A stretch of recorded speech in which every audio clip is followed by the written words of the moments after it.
Hi everyone, welcome to जीएसई निदान। इस course के माध्यम से हम लोग बुद्धिज्म को कम्प्लीटली रिवाइज करने वाले हैं। इसमें हम लोग 40 एमसीक्यू सॉल्व करेंगे, जो कि आधारित होगा प्रीवियस ईयर क्वेश्चन। कुछ क्वेश्चन जो है प्रीवियस ईयर से लिए गए हैं और कुछ क्वेश्चन को क्या किया गया है, प्रीवियस ईयर्स को ध्यान में रखते हुए एनसीईआरटी से लिया गया है, और कुछ क्वेश्चन को क्या किया गया है, मॉडिफाई किया गया है। तो आइए हम लोग शुरू करते हैं आज का ये लेसन और देखते हैं कि कौन कौन से क्वेश्चन इस लेसन में आने वाले हैं। इस कोर्स का एक और एम है कि प्रत्येक दिन आप कुछ नया सीखिए, और जो आप अपने जो स्टडी मटेरियल है उस पर आपका बिलीफ मजबूत हो। तो आइए हम लोग शुरू करते हैं ये कोर्स। तो फर्स्ट क्वेश्चन है, which of the following is are true about Gautam Buddha? First statement है, he believes in karma. Second, he believes in rebirth.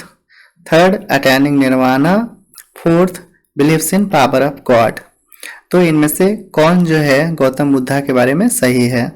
तो गौतम बुद्ध जो है वो कर्मा में बिलीव करते हैं, तो स्टेटमेंट 1 क्या है, करेक्ट है। he believes in rebirth, Gautam Buddha rebirth में भी बिलीव करते हैं, तो सेकेंड भी करेक्ट है। अटैनिंग निर्वाणा है ना, उनको ये निर्वाण की भी प्राप्ति हुई है ना। और he believes in power of God, ये क्या है, गलत है। क्या है, गौतम बुद्ध जो है एग्जिस्टेंस ऑफ गॉड को क्या करते हैं, डिनाई करते हैं। तो इसका आंसर हुआ 1, 2 एंड 3 ए है ना, 1, 2 एंड 3। नेक्स्ट क्वेश्चन है, with reference to Indian history, who among the following is the future Buddha is to come to save the world? A. आलोकेतेश्वर, B. Lokeshwar, C. मैतेरिया और D. पद्मपानी। तो इसका आंसर है C. मैतेरिया। बुद्धिस्ट ट्रेडिशन में ऐसा माना जाता है कि जो बोधिसत्व है उसको क्या है, ये फ्यूचर में अपियर होगा, मैतेरिया, और जब इसको इनलाइटनमेंट की प्राप्ति हो जाएगी तो ये क्या करेंगे, प्योर धर्म का टीचिंग करेंगे, और इस तरह से ये जो प्रेजेंट बुद्धा है इसको क्या करेंगे, सक्सीड करेंगे। तो मैतेरिया जो है क्या हो गए, फ्यूचर बुद्धा। नेक्स्ट क्वेश्चन है, which of the following is are true about Baisakh? अब ये क्या है, इसको बुद्ध पूर्णिमा के रूप में भी जाना जाता है, और इसको माना जाता है कि इसी दिन क्या है, इनका बर्थ हुआ था भगवान बुद्ध का, उसी दिन एनलाइटनमेंट मिला था और इसी दिन महापरिनिर्वाण मिला था। तो ये दोनों स्टेटमेंट क्या है, सही है। तो क्या हो गया answer, both 1 and 2। Baisakh is also known as Buddha Purnima, Buddha Jayanti है बुद्धा डे।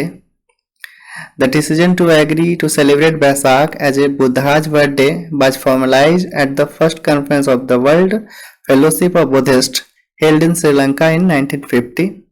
और ऐसा है कि इसके पहले भी बुद्धिस्ट वर्ल्ड में क्या माना जाता था इसको, मतलब बहुत ही पुराना ट्रेडिशन है, बैसाख के दिन ही तीनों मनाया जाता था। क्या कि इसी दिन इनको एनलाइटनमेंट मिला और इसी दिन इनको क्या हुआ है, बर्थ हुआ, और इसी दिन बुद्धा को महापरिनिर्वाण हुआ। जो बैसाख जो है वो क्या है, संस्कृत शब्द है वैशाख, है ना, मतलब लूनर मंथ का नाम है वैशाख, और ऐसा होता है कि अप्रैल मई में पड़ता है। 2020 में जो है बैसाख पड़ा 7 मई को, ठीक है। और in 2000 the UN resolved to internationally observe the day of Baisakh at its headquarter and office। तो 2000 में यूनाइटेड नेशन इसको क्या किया, डे ऑफ बैसाख को ऑब्जर्व किया गया, ठीक है। नेक्स्ट क्वेश्चन है, the inscription of which of the following kings give the information that Shakyamuni Buddha was born in Lumbini? अब इन किस किंग के इंस्क्रिप्शन से पता चलता है कि गौतम बुद्ध का जन्म जो हुआ था कपिल वस्तु में हुआ था, लुम्बिनी में, है ना, जो कि हिमालयन फुट हिल पे है। तो किसके इंस्क्रिप्शन से पता चलता है, अशोका के रुमन देई पिलर इंस्क्रिप्शन से ये पता चलता है कि महात्मा बुद्ध का जो जन्म हुआ था वो कहाँ हुआ था, लुम्बिनी में हुआ था। तो आंसर हो गया ए, अशोक। नेक्स्ट क्वेश्चन है,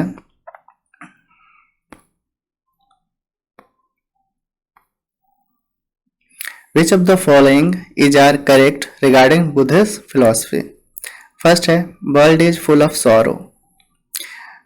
तो एक्चुअली क्या है कि फोर नोबल ट्रूथ से लगता है, फोर नोबल ट्रूथ पे बेस्ट क्वेश्चन है कि फोर नोबल ट्रूथ क्या है बुद्धिज्म का। बुद्धिज्म में फोर नोबल ट्रूथ क्या कहा गया है कि दुख है ना, यानी truth of sorrow.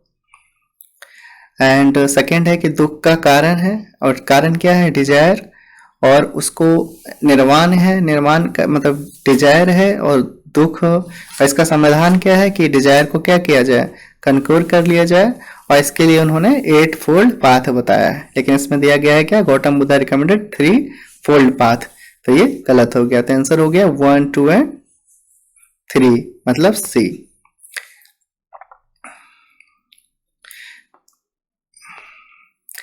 Gautam Buddha recommended 8-fold path for elimination of misery.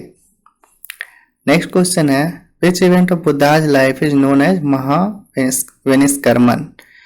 तो बुद्ध जब अपने घर को रेनाउंस कर देते हैं, रेनाउंसिएशन, अपने घर को जो छोड़ कर चले जाते हैं, यही घटना बुद्ध के लाइफ में क्या कहलाता है महाविनिष्क्रमण। तो his departure from home is known as Mahabhinishkramana, और इनका जो डेथ हुआ है ये कहलाता है क्या, महापरिनिर्वाण। नेक्स्ट क्वेश्चन है which of the following is are true about Buddhist philosophy. Buddhist philosophy के हिसाब से इनमें से कौन क्या है, ट्रू है। World is transient and constantly changing, तो ये क्या है, सही है। इट इज सोललेस, परमानेंट और इटर्नल इन इट, क्या है, ये सोललेस है, परमानेंट है, और ये क्या है, नेवर एंडिंग है, मतलब कभी भी खत्म नहीं होगा, इटर्नल है। World is transient and never changing, तो क्या है, इसमें नेवर चेंजिंग नहीं है, कॉन्स्टेंटली चेंजिंग होता रहता है वर्ल्ड बुद्धिस्ट फिलॉसफी के हिसाब से। तो इसका आंसर हो गया 1 एंड 2। नेक्स्ट क्वेश्चन है which of the following statement is true regarding तेरी गाथा। अब है कि तेरी गाथा के हिसाब के बारे में कौन सा स्टेटमेंट क्या है, ट्रू है। It provide an insight into women's experience, it is part of Rigveda, it is a collection of poem composed by bhikshunis, it is a story of Jain Tirthankar. तो तेरी गाथा एक्चुअली क्या है कि बुद्धिस्ट जो वोमेन मॉन्क होती हैं, फीमेल मॉन्क, वो लोग जो पोएम और वर्सेस लिखती थी उसका कंपाइलेशन किया गया और उसका नाम दिया गया तेरी गाथा। तो ये जैन तीर्थंकर वाली बात गलत हो गई। It is a part of Rigveda, नहीं, ऋग्वेद का पार्ट नहीं है। और ये जो है उस समय का जो वुमेन का सोशल और स्पिरिचुअल एक्सपीरियंस था उसके बारे में क्या था, एक इंसाइट देता था। इसका आंसर हो गया 1 एंड 3। तो Theri Gatha is a compilation of poem and verses composed by bhikshunis, it provide an insight into women's social and spiritual experiences of bhikshunis. ठीक है। नेक्स्ट क्वेश्चन है which of the following is are correct about social conduct laid down by Buddha for his followers. Buddha जो है, भगवान बुद्ध हैं, अपने follower के लिए कुछ सोशल कंडक्ट भी क्या किए थे, लेड डाउन किए थे। तो क्या है और कौन इसमें से नहीं है ये देखना है। फर्स्ट है do not covert the poverty of others, second do not commit violence, third do not use intoxicant, four do not indulge in corrupt practices, and fifth जो है डू नॉट स्पीक लाई। तो इनमें से 5 को क्या है, सोशल कंडक्ट के लिए इन्होंने बताया था कि ये 5 क्या है, जरूरी है। तो इसका आंसर क्या हो गया 1, 2, 3 एंड 4 एंड 5। ठीक है। नेक्स्ट क्वेश्चन है which of the following statement is are correct about Lord Buddha. अब लॉर्ड बुद्धा के बारे में से इनमें से कौन सही है। He was born in Kapilavastu, है ना, रोमन देवी इंस्क्रिप्शन से पता चलता है कि कहाँ हुआ था, लुम्बिनी कपिलवस्तु में हुआ है। ठीक है, तो ये सही है। ही अटेंड इनलाइटनमेंट एट बोधगया में इनको इनलाइटनमेंट मिला, ये भी सही है। ही डिस्कार्डेड द वैदिक रिलीजन, ये वैदिक रिलीजन को क्या किए, डिस्कार्ड किए। He preached for noble truth, है ना, दुख है, दुख का कारण है, दुख का निवारण है, निवारण है क्या, 8-fold पाथ। तो ये जो ऑल है क्या है, सही है। और इस सेशन का लास्ट क्वेश्चन हम लोग करने वाले हैं, वो क्या है, कंसिडर द फॉलोइंग, है ना, क्या, डेइफिकेशन ऑफ बुद्धा, सेकेंड है treading the path of bodhisattva, image worship and rituals, which of the above is are the features of Mahayana Buddhism. अब है कि ये 3 जो स्टेटमेंट दिया गया है उसमें ये बताना है कि महायान बुद्धिज्म के हिसाब से कौन उनका फीचर है, महायान बुद्धिज्म का कौन इसमें फीचर्स है।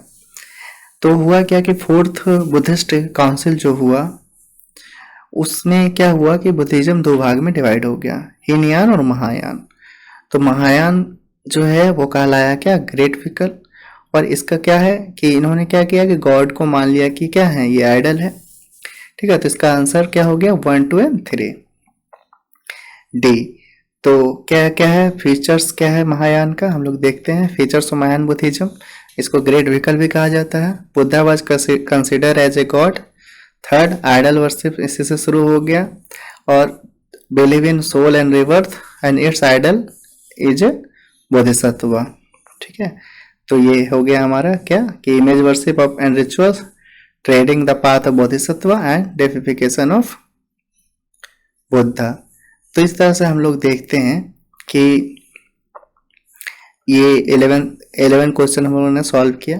नेक्स्ट जो सेशन लाएंगे उसमें भी हम लोग 10 क्वेश्चन सॉल्व करेंगे, और ऐसे कर कर हम लोग लगभग 40 क्वेश्चन जो सॉल्व करेंगे, जो कि आने वाला जो एग्जाम होगा उसके लिए बहुत ही इम्पोर्टेंट होगा।